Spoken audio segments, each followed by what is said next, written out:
Ces narcotrafiquants qui font des dons pour la rentrée aux habitants pour acheter une sorte de paix sociale. Écoutez et regardez. C'est le porte-monnaie avant tout, nous on pense à nos enfants, donc il me faut plus d'argent pour des baskets, pour un survêt, pour voilà.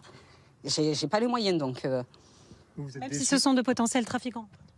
Même si ce sont de potentiels trafiquants, ouais. Je pense peut-être qu'ils cherchent eux-mêmes leur tranquillité et nous aussi, donc je vous dis, on peut peut-être trouver un terrain d'entente avec eux. Ouais. Un terrain d'entente, cette femme se sent aidée matériellement parce que protégée par les dealers. C'est un échec terrible pour l'autorité, pour le ministre de l'Intérieur que vous êtes. C'est une dérive mafieuse. C'est une dérive mafieuse. Non, ce n'est pas un échec. Le préfet a interdit et a bloqué ce genre de choses, puisqu'il s'agit pour les mafieux, pour les narcotrafiquants, de conquérir les territoires. Ils le font par la violence et ils peuvent le faire de plus en plus souvent.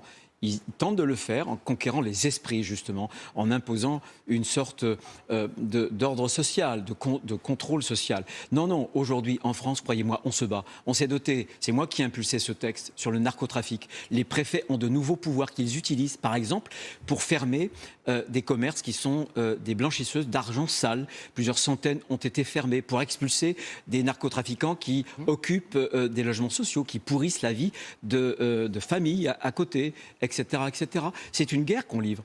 Et avec ces nouvelles armes, croyez-moi, cette guerre, elle sera longue à gagner.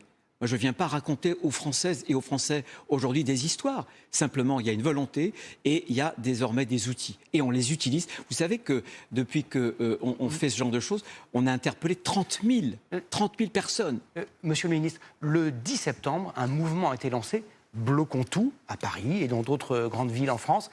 Êtes-vous inquiet en termes d'ordre public ? Et avez-vous ou allez-vous prendre des dispositions ?